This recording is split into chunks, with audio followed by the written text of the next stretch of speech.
Bonjour ma sœur, pouvez-vous nous dire en quelques mots qui vous êtes? Alors, sœur Marie Macaire de la communauté des Bénédictines du Sacré-Cœur de Montmartre.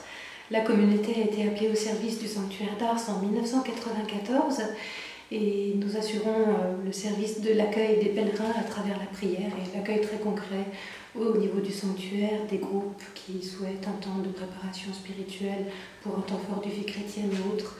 Et donc actuellement nous sommes 6 sœurs au service du sanctuaire et je suis plus en mission de servir dans la liturgie et de faire tous les liens qui vont avec. Vous avez accepté de participer à cette formation sur qu'est-ce que l'Église, en abordant le sujet de la réforme de l'Église avec cette expression « Ecclesia semper reformanda ». Alors, que signifie au juste cette expression et d'où vient-elle? Veut dire Église toujours réformée. Et ce sont nos frères protestants au moment de la réforme de Luther qui nous ont permis de redécouvrir cette formule. Elle a été remise en lumière par le pasteur Karl Barth dans les années 40 et spécialement pour nous, elle s'est imposée au moment du Concile Vatican II dans l'élan de l'aggiornamento que le bon pape Jean a insufflé à l'Église. Et ce mot de aggiornamento, il faut vraiment bien le comprendre. C'est plus qu'une simple mise à jour. C'est vraiment un souffle nouveau, un élan de vitalité pour se renouveler en profondeur.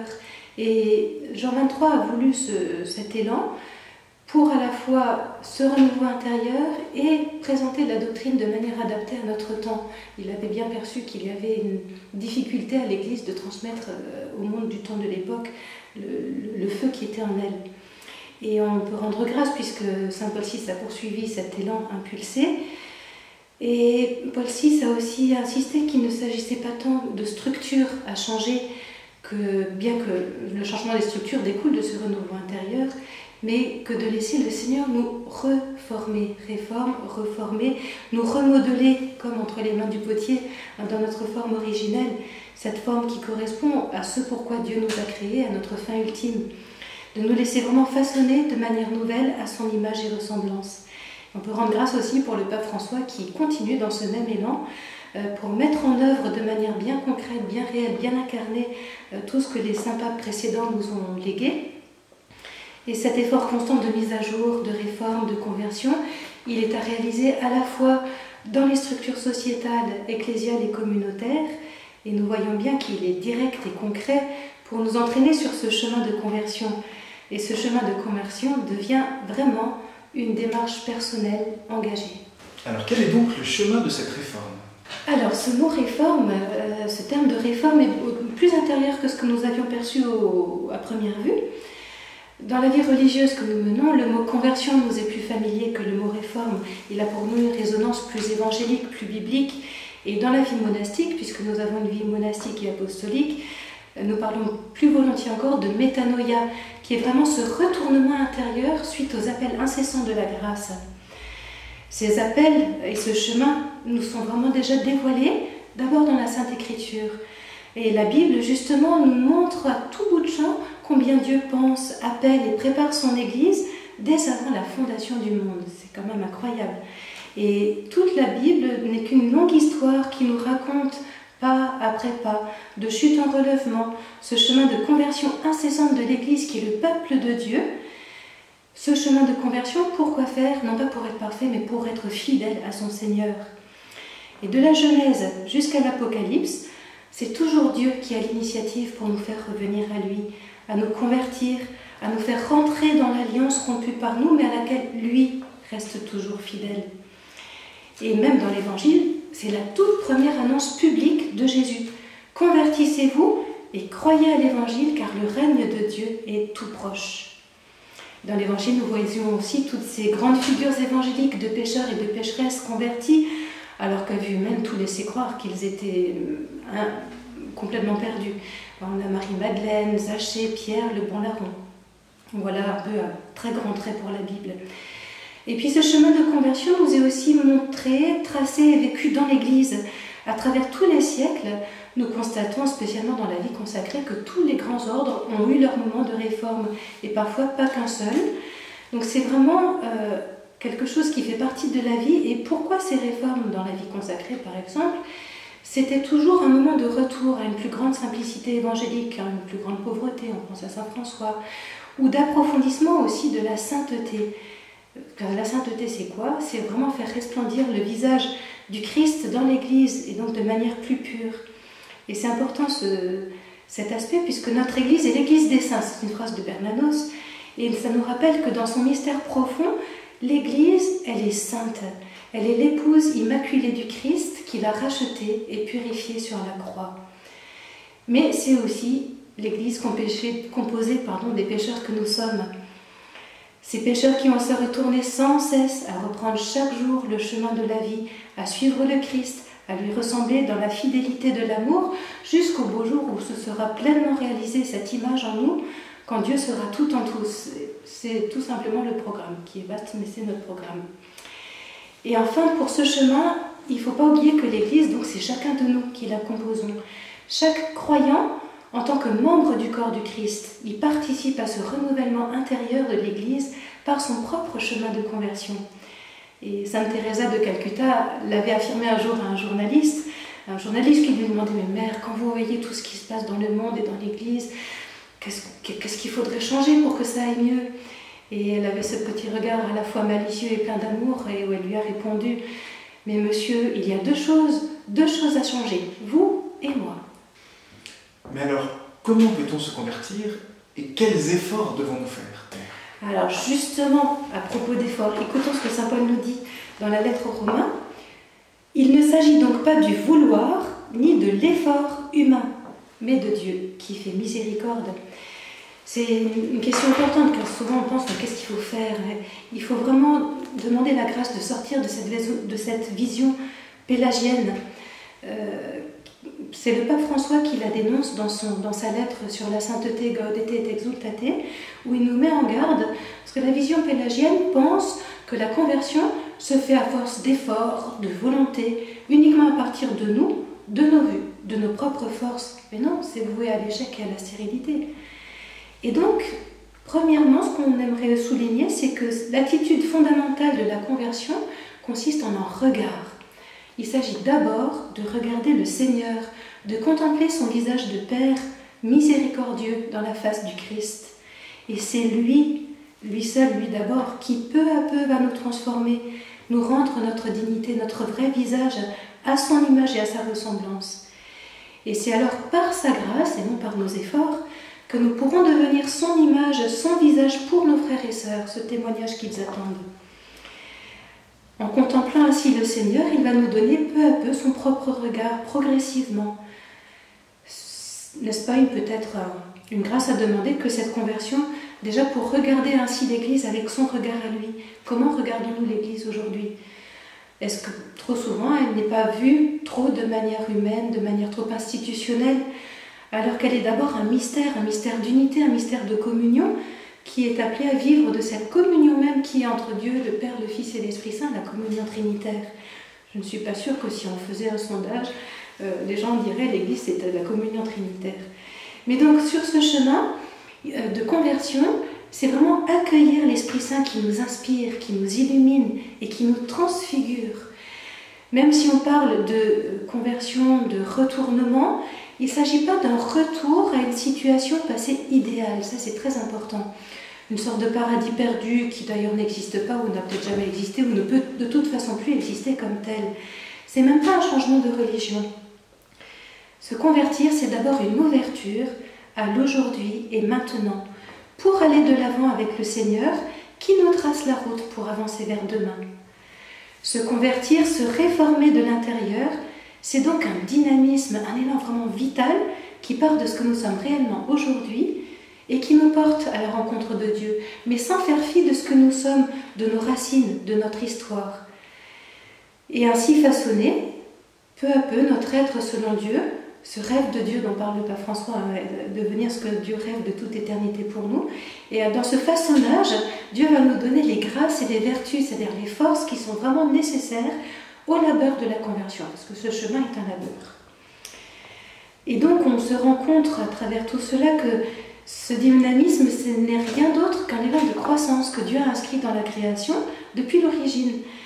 L'inachèvement de la création, l'inachèvement de nos vies, appelle un accomplissement, un perfectionnement constant, un progrès, une bonne tension vers cette plénitude divine, pas une tension nerveuse, une bonne tension de croissance. Et cette plénitude, elle est pour nous si nous le voulons l'accueillir. Dieu nous donne tout pour le faire. Et ce qui est assez bouleversant dans la lettre aux Hébreux, vous verrez, on voit que même Jésus, qui pourtant est le Fils de Dieu, il est parfait en tout, eh bien il a eu besoin de ce chemin de croissance, de perfectionnement, tout Fils de Dieu qu'il était. Et pour faire ce chemin de perfectionnement, c'est extraordinaire comment Dieu s'y prend. Il creuse en nous une oreille, on retrouve ça dans la Bible, dans Isaïe, dans le psaume 39. Il creuse notre oreille pour entendre au plus profond son appel.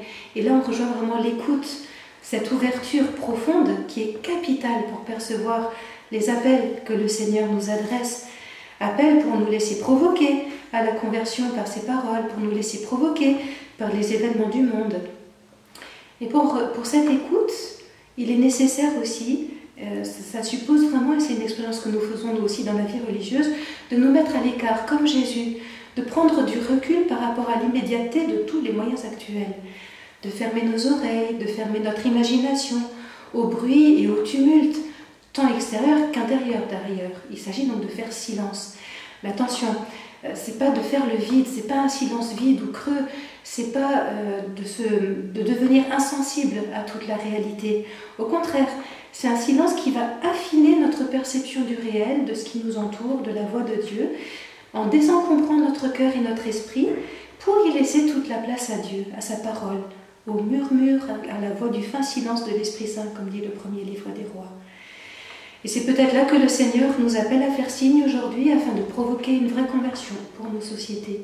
Mais bon, l'écoute fait peut-être déjà partie d'une des attitudes à prendre sur le chemin. Alors, vous nous avez parlé de l'écoute. Quelles autres dispositions peuvent favoriser l'entrée dans ce chemin de conversion et comment peut-on faire pour persévérer dans ce chemin? Alors, l'écoute est vraie et fondamentale. J'aimerais juste vous citer une petite phrase d'Isaïe qui nous est revenue tout en travaillant ce thème au chapitre 30 où Isaïe, le Seigneur dit « C'est dans la conversion et le calme que se trouve votre salut ». Donc on a déjà cette notion de calme qui nous rappelle que finalement il faut peut-être se laisser faire, mais nous allons développer tout ça. Et au moment du concile, c'est très étonnant de voir comment saint Paul VI a eu le souci déjà de donner 2 points principaux pour ce chemin de conversion de l'Église, de renouveau de l'Église. Premièrement, la fidélité à la parole de Dieu. Et deuxièmement, la charité. Alors, ce serait trop long de tout citer, vous trouverez les textes en annexe. Mais si ces 2 points sont valables pour le renouveau de l'Église, combien plus le sont-ils aussi pour la vie de chaque croyant? Et donc, nous pouvons déjà peut-être nous demander, dans ces attitudes, quelle est notre fidélité à la parole de Dieu et quelle est notre fidélité à la pratique de la charité. Donc voilà déjà 2 points, 2 attitudes que nous pouvons soulever. Nous pouvons aussi partager avec vous ce qui nous a semblé, qui est peut-être quelque chose de plus en lien avec ce que nous avons travaillé. Le pape François nous propose beaucoup de chemins de conversion, mais néanmoins il nous semble que dans le chapitre 4 de sa lettre, de son exhortation apostolique sur la joie de l'amour après le synode des familles, au chapitre 4 il propose toute une méditation de la première lettre de saint Paul aux Corinthiens au chapitre 13, l'hymne à l'amour. Et c'est très concret. Donc si vous le voulez, nous vous invitons avec nous, parce que nous sommes avec, de relire ce texte, de le méditer, et puis de nous convertir, parce que ce qu'il dit pour les familles vaut vraiment pour l'Église, famille de Dieu, et donc pour toute personne qui est en relation avec d'autres. Néanmoins, d'autres attitudes encore, nous avons essayé d'en dégager quelques-unes, des traits qui nous semblent un peu essentiels. Le premier est très bénédictin, et une des sœurs disait, une des semper réformantes d'attitudes que nous avons à vivre en bénédictine, c'est l'humilité. L'humilité, ce mot est très beau, ça vient de humus, c'est un mot latin. Humus, c'est la terre nourricière, le bon terreau qui va permettre à la graine de donner son fruit. Et l'humilité se traduit très différemment. Et il nous est revenu à l'esprit un geste de saint Jean-Paul II en l'an 2000. Au nom de l'Église, il a eu l'audace de faire une démarche de demande de pardon pour tous les péchés qu'elle avait commis au long des siècles. C'était une grandeur d'une démarche d'humilité assez extraordinaire. Et cette demande de pardon que le pape a fait au nom de l'Église, c'est quelque chose qui nous semble important dans l'attitude d'humilité. L'humble, il connaît sa faiblesse, il connaît ses limites, il sait les reconnaître devant Dieu. Sous le regard de Dieu, on est à nu, on est en vérité. À ses propres yeux, il le reconnaît et devant les autres s'il le faut. Et cela mène jusqu'à savoir reconnaître ses erreurs, pouvoir demander pardon de manière très simple et quotidienne s'il le faut. D'ailleurs, ça fait partie des mots que le pape François conseille dans une bonne vie de famille, ce petit mot pardon. L'humble, de ce fait, c'est aussi qu'il dépend de Dieu, que oui, il est pétri de faiblesse et donc c'est Dieu qui va l'aider et que par lui-même, il n'est capable de rien de bon. Et de ce fait, il est aussi en attitude d'attente de Dieu, puisqu'il sait qu'il dépend de Dieu. Il attend l'heure de sa grâce, comme le dit le psaume 68. Il attend l'heure de sa grâce en se mettant profondément à l'écoute. Ce n'est pas une attente passive, c'est une attente active qui le rend vigilant, éveillé et attentif aux moindres choses qui tissent sa vie. Cette attention, qui est façonnée par l'écoute de la parole de Dieu, est toujours affinée par l'Esprit Saint dans la prière, dans la vie sacramentelle. Voilà d'autres pôles qui sont importants dans ce chemin. Cette attention s'aiguise encore au contact de nos proches, la vie fraternelle, la vie en famille, on sait très bien que c'est une bonne école d'humilité, d'humanité. Et la création aussi peut nous parler de Dieu. Tout peut être pour nous occasion d'entendre la parole de Dieu qui nous appelle à la conversion. L'enjeu, c'est de pouvoir discerner à travers tout ce que nous voyons, entendons, percevons, discerner quel est le chemin que Dieu veut pour nous aujourd'hui et maintenant, avec telle circonstance concrète, particulière. Discerner le meilleur, comme dit saint Paul dans la lettre aux Philippiens. Et le chemin ne va pas se montrer de manière fulgurante, mais il va se dessiner pas après pas, un pas après l'autre. On ne peut pas faire 10 pas à la fois. C'est sainte Thérèse qui disait on ne peut pas gravir l'escalier en montant 15 marches à la fois, il faut en faire une par une. Et cela se fait donc dans l'abandon et dans la confiance. Donc, écoute profonde de Dieu qui nous parle au plus intime de notre conscience, à travers toutes les médiations évoquées. Et puis, passons à l'acte, agissons. Saint Jacques nous dit montre-moi ta foi qui n'agit pas, moi c'est par mes actes que je te montrerai ma foi. Et une des actions qui nous a semblé importante à préciser dans le cadre de cette intervention, c'est la communion. La communion n'est pas un vain mot, c'est l'attitude de conversion nous ouvre à la communion et au dialogue. Alors avec le pape François, nous voyons bien Fratelli Tutti, c'est le dialogue avec les plus pauvres qui nous affine pour reconnaître la voix de Dieu. C'est ce contact, cette communion qui nous ouvre au réel des frères, de nos proches, des personnes que nous rencontrons au travail, à la maison, dans les activités. Et à travers tout cela, nous allons apprendre à reconnaître la voix de Dieu dans ces événements et dans ces rencontres. Il n'y a qu'à voir les événements actuels que nous traversons, ce temps de pandémie que nous vivons nous interpelle, ces temps nous interpellent tous. N'est-ce pas un temps de grâce où Dieu justement nous appelle à nous recentrer sur lui, à lui redonner toute sa place dans notre vie, dans nos sociétés, et à subvenir aux besoins de ceux qui sont le plus éprouvés, à ouvrir nos antennes de charité. Parce que les attitudes de communion, les attitudes de charité, d'attention mutuelle, de service, font partie du chemin de la conversion. Et c'est vrai qu'à contrario, on voit très bien, le péché nous isole, la communion, la conversion nous rapproche, nous ouvre. C'est important dans cette dynamique de Ecclesia Semper Refermanda en Église. L'Église se construit, c'est un dynamisme de construction de l'Église qui est corps du Christ et temple de Dieu. Prenons conscience, demandons cette grâce de vraiment mesurer à quel point nous sommes membres les uns des autres, animés par le même esprit, cet Esprit Saint qu'il nous faut appeler sans cesse à la rescousse pour que ces dons de sagesse, d'intelligence, de force, de conseil, de piété, de crainte, et j'en oublie peut-être nous conduisent. Donc voilà, tous ces points-là nous semblent importants. Et pour presque terminer, en lien un peu avec ce que nous disions tout à l'heure, l'humble qui sait attendre l'heure de la grâce, il nous faut être reconnaissant pour le temps qui nous est donné. Nous voyons les jeunes convertis qui sont convertis parfois de manière un peu radicale, sont tout feu, tout flamme. Et puis il y a ceux qui mettent plus de temps. C'est vrai, à moins d'une grâce particulière, comme saint Paul sur le chemin de Damas, la conversion ne se fait pas en un clin d'œil et en une seule fois, c'est jour après jour. Et dans la vie monastique que nous avons choisie, ce chemin de conversion est vraiment incessant. Nous savons qu'il s'achèvera dans la plénitude du face-à-face, mais cela demande quand même de tous les jours de se remettre en chemin avec patience, avec persévérance. Et ce chemin, il est pour tous, ce n'est pas réservé à la vie monastique, que nous soyons seuls ou que nous soyons en famille. Et le pape François nous le rappelait dans sa première exhortation, la joie de l'Évangile, le temps est supérieur à l'espace. Et dans ce temps, il nous faut simplement, enfin c'est facile à dire, mais simplement accepter de nous laisser interpeller, déplacer, apprendre à se laisser faire, à lâcher nos projets pour entrer dans d'autres vies, à accepter le réel tel qu'il est, avec toutes ses potentialités, mais aussi toutes ses limitations. Dans un travail humble, laborieux, souvent caché. Pour nous, c'est un apprentissage aussi à nous offrir à cette pénitence joyeuse, des sacrifices quotidiens qui nous purifient, qui nous ajustent à la volonté de Dieu et finalement nous transfigurent. J'aimerais juste vous partager un petit texte qui m'est revenu en mémoire du père de Chergé, qu'il avait donné à ses moines lors du Jeudi Saint 31 mars 1994. Il leur disait « D'expérience, nous savons que les petits gestes coûtent souvent beaucoup, surtout quand il faut les répéter chaque jour. Laver les pieds de ses frères le Jeudi Saint passe, mais s'il fallait le faire quotidiennement et au tout venant, nous avons donné notre cœur en gros à Dieu, mais cela nous coûte fort qu'il nous le prenne au détail. Prendre un tablier comme Jésus, ça peut être aussi grave et solennel que le don de la vie.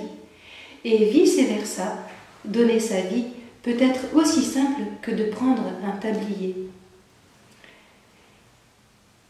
Et voilà, donc c'est vraiment ce goutte à goutte que dans la vie religieuse, nos vœux, comme chemin de conversion, nous conduisent aussi. C'est Jésus qui nous y a appelés pour vivre en Église, pour lui ressembler, donc être pauvre, chaste et obéissante comme lui. C'est une conversation incessante, mais une conversion libre, incessante à l'amour, à chaque instant. Et c'est vraiment source de joie. Quelle joie nous procure cette simplification de nous-mêmes, cet oubli de nous-mêmes, car c'est la joie même de Dieu alors qui peut passer, qui se communique et se diffuse peu à peu, si nous n'y mettons pas d'obstacle, bien sûr. Alors pour finir, on peut peut-être revenir sur cette expression que vous avez employée au tout début. L'Église est sainte, mais composée de pécheurs. Est-ce que tout de même, ce n'est pas contradictoire? Alors ça peut le sembler, mais en y repensant, je me suis rappelé une phrase qu'on trouve dans le Cantique des Cantiques. C'est la bien-aimée qui s'adresse à son bien-aimé, qui lui dit « Je suis noire et pourtant belle ». Eh bien c'est vraiment ça, l'Église sainte composée de pécheurs.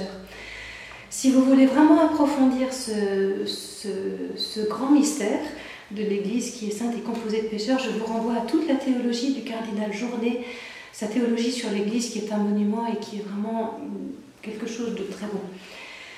Pour faire simple, oui, l'Église est sainte et immaculée. Pourquoi? Parce que c'est le dessein de Dieu, c'est le projet du Père pour chacun et chacune d'entre nous. Saint Paul nous le rappelle dans la lettre aux Éphésiens. Dieu nous a créés, il nous a choisis dans le Christ dès avant la fondation du monde pour que nous soyons saints et immaculés en sa présence dans l'amour. Donc, le projet de Dieu, nous savons qu'il s'accomplit à travers des méandres, mais il s'accomplit. Et la grâce que nous avons reçue au baptême, c'est vraiment ça.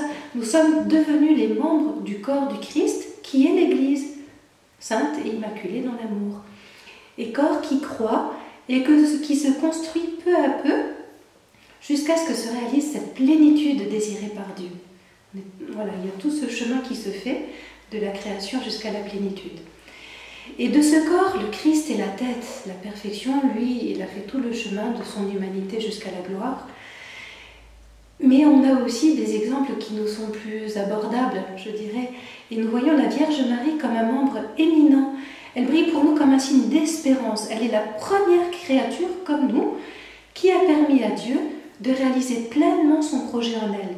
Elle est parfait accomplissement de l'épouse sainte et immaculée dont rêve Dieu. Alors vous allez me dire, oui, mais elle est immaculée. Mais elle a été immaculée par avance, en vue de sa mission. Nous, elle a eu une grâce particulière par avance, mais nous, ce sera à la fin de notre parcours. Voilà, c'est quand même extraordinaire. Donc ça veut dire une chose capitale, c'est possible, ce n'est pas de l'utopie. Et donc, quel va être notre travail? Nous laisser ajuster à ce dessein divin qui nous voit et nous veut beaux de toute éternité. En préparant, il nous est venu cette image des projections vidéo. Souvent, quand on fait une première projection, il faut ajuster le zoom, comme vous avez préparé vos appareils tout à l'heure, pour que l'image soit vraiment nette. Et on pourrait vraiment dire que c'est ça la conversion au plan personnel et au plan ecclésial. Les pixels doivent être assez nombreux et assez denses pour peu à peu se fondre dans une image parfaite, une bonne résolution de l'image. Et c'est ainsi que Dieu nous tourne et nous affine pour que son image en nous et dans l'Église soit plus nette et devienne aussi plus nette comme témoignage pour le monde. Finalement, tout ce que nous avons évoqué, c'est rien d'autre que la route de la sainteté. que nous tâchons de suivre parfois cas à cas, ici-bas, soumis au temps et à l'espace. Mais encore une fois, ce cadre spatio-temporel est vraiment notre chance, notre grâce de conversion pour nous, aujourd'hui, là où nous sommes et pas ailleurs. Saint François de Sales était un grand saint que Jean-Marie Vianney aimait beaucoup. Et François de Sales disait « Il faut fleurir là où Dieu nous a plantés ». Et c'est fou comme on est souvent tenté d'aller voir dans la plate-blanche d'à côté, parce qu'on pense que c'est meilleur. Or non, même si les défis de notre époque peuvent nous sembler parfois insurmontables, est-ce qu'ils ne sont pas justement en quelque sorte ajustés à notre hauteur, adaptés, puisque c'est Dieu qui nous a mis là, nous ne l'avons pas choisi ce temps et cet espace, il nous a mis là dans ces temps et dans ces lieux, et il nous permet de vivre ces temps et ces lieux. Donc accueillons cet appel, comme ont su le faire les saints à travers tous les âges. Laissons-nous aussi transformer avec grande confiance, avec grande paix. Notre conversion est assurément personnelle. Je m'engage avec Dieu très concrètement dans tel changement de vie ou tel sacrifice ou tel point de conversion vraiment que j'offre au Seigneur. Mais en sachant toujours que déjà c'est pas donc moi qui vais tout accomplir, mais qui offre ma bonne volonté et que les enjeux me dépassent profondément. Ces enjeux sont énormes puisque universels. Et Elisabeth Le Sœur avait parlé dans son journal, avait cité cette phrase, je crois qu'elle vient d'elle-même, toute âme qui s'élève, élève le monde. Elle ne dit pas élève l'Église, mais élève le monde. Donc c'est vraiment un sursaut de sainteté, rien de moins. Et donc, avec vous tous, nous voulons bien être ces joyeux prophètes du renouvellement qui vient à chaque instant, puisque Dieu fait toutes choses nouvelles. Ça, c'est Isaïe. Il fait toutes choses nouvelles, non pas d'un gros en vague, mais minute après minute. Ouvrons nos yeux. Et pourquoi il fait toutes choses nouvelles? Il veut nous rendre à notre beauté initiale, celle dans laquelle il nous voit de toute éternité. Et il le fait avec la discrétion d'un germe de vie. Un germe de vie, on voit bien dans le jardin actuellement, c'est tout petit, les pousses, mais ça commence à pousser la terre quand même. Un grain de blé enfoui en terre. Et il le fait aussi avec notre consentement libre. Ça, c'est très important. Dieu qui t'a créé sans toi ne te sauvera pas sans toi, a dit saint Augustin. C'est comme la Vierge Marie qui a apporté son consentement, son fiat. Et cette transfiguration du monde, c'est la miséricorde de Dieu qui l'accomplit. Cette miséricorde qui nous rend beaux dans notre processus même de conversion et qui se présente à travers ce processus une Église sans tache, resplendissante et rayonnante de vie. Donc de conversion en conversion, de réforme en réforme, de transformation en transformation, d'élan en élan, un père de l'Église dirait de commencement en commencement, c'est vraiment la force de la beauté qui soulèvera l'humanité vers la lumière jusqu'à Dieu par son Église toujours plus ajustée, son Ecclesia Semper Reformanda.